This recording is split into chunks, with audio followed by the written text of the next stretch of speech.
जय श्री राधे कृष्णा। भक्ति मार्ग में आपका स्वागत है। आज बात करते हैं माघ स्नान नियम के बारे में।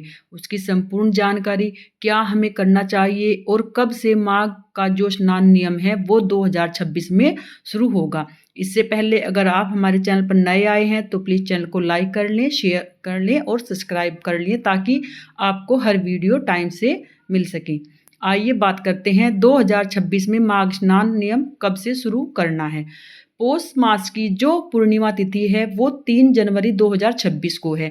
तो 3 जनवरी को ही इस बार माघ मास का स्नान है वो शुरू हो जाएगा, यानी पूर्णिमा से अगले दिन स्नान शुरू हो जाता है। हमें पहले दिन से ही क्या संकल्प लेने चाहिए, आइए इसके बारे में जानते हैं। जब आप पहले दिन माघ मास का स्नान करते हैं तो उसी दिन आप संकल्प लेंगे हाथ में जल और एक पुष्प लेकर कि आप क्या क्या पूरे मास में छोड़ेंगे और क्या क्या करेंगे। जैसे आपको ब्रह्मचर्य का पालन करना है, सन्यासी धर्म का पालन करना है, आपको क्या खाना है, आप व्रत रखेंगे, एक समय फलाहार करेंगे या आप क्या दान पुण्य करेंगे। उसी तरह आपको पहले ही दिन संकल्प लेना है कि हम पूरे महीने माघ मास का स्नान करेंगे।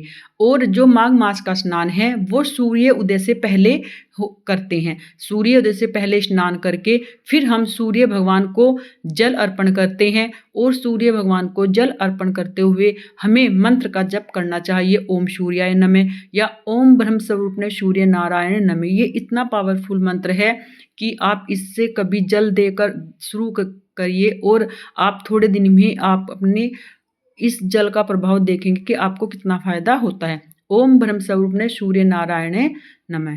आप ये मंत्र बोलते हुए सूर्य भगवान को जल अर्पण करेंगे। अगर आप किसी नदी स्नान, प्रयागराज, कुरुक्षेत्र में स्नान नहीं कर सकते हैं, वैसे तो स्नान का नियम वहीं पर है नदियों में, लेकिन आजकल की परिस्थिति देखते हुए नहीं जा सकते हैं तो अपने घर में ही आप अपने पानी में गंगा जल मिलाकर स्नान करेंगे। फिर आप सूर्य भगवान को जल देंगे। माघ मास स्नान में जो माह है ये बहुत ही महत्वपूर्ण और भगवान कृष्ण का सबसे प्रिय महीना है और इसमें भगवान विष्णु और भगवान शिव दोनों की पूजा अर्चना एक साथ की जाती है। अगर आप लड्डू गोपाल की सेवा करते हैं या आप शालिग्राम की सेवा करते हैं तो आप सुबह स्नान करके फिर जब आप सूर्य भगवान को जल दे देंगे उसके बाद आप तुलसी पूजन कीजिए। तुलसी पूजा के पास ही आप अपने लड्डू गोपाल या शालिग्राम को रख सकते हैं। आप जैसे कार्तिक मास के नियम में हम तुलसी पूजा करते हैं वैसे ही इसमें भी तुलसी पूजन होता है। आप वहाँ तुलसी पूजन कीजिए, फिर उसके पास आप बैठकर कोई भजन मंत्र वगैरह कुछ भी जप अवश्य करिए। या तो कोई भजन करिए या आप ओम नमो भगवते वासुदेवाय, ओम नारायणाय नमः, ओम गोविंदाय नमः, ओम कृष्णाय नमः, कोई सा भी मंत्र जो आपको आसान लगता है उसका आप जप कर सकते हैं।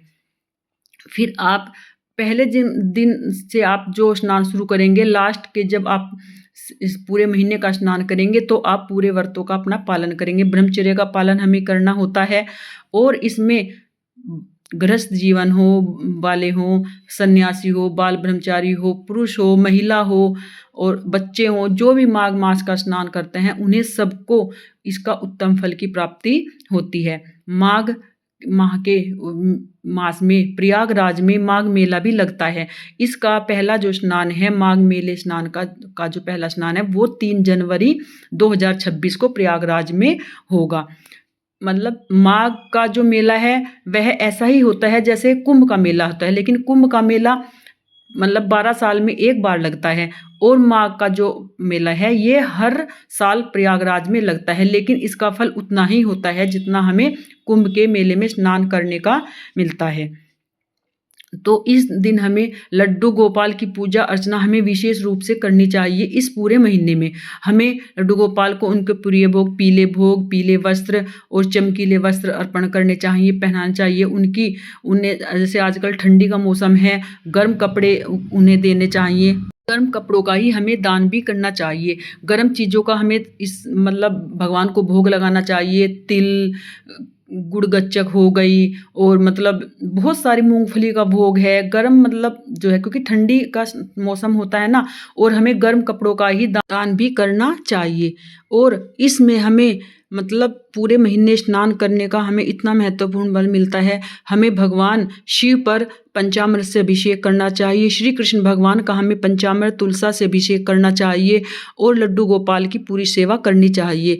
इस माघ मास में आप मधुर अष्टकम और ओम नमो भगवते वासुदेव का जप अवश्य करें, पाठ करें और हमें विष्णु सहस्त्र नाम का पाठ भी अवश्य करना चाहिए। आप माघ मास महात्म की कहानी भी सुन सकते हैं और माघ मास का महात्म भी अवश्य पढ़ सकते हैं और सुन सकते हैं। हमारे चैनल पर भी माघ मास के महत्तम जो है वो हम इसकी वीडियो डालते हैं, आप वहाँ से भी सुन सकते हैं। और इस महीने में हमें बहुत ही मतलब भगवान शिव भगवान की भी पूजा अर्चना का हमें विशेष फल मिलता है। एक ऐसा मतलब महीना है जिसमें हमें भगवान शिव और भगवान नारायण दोनों की पूजा अर्चना एक साथ करनी चाहिए।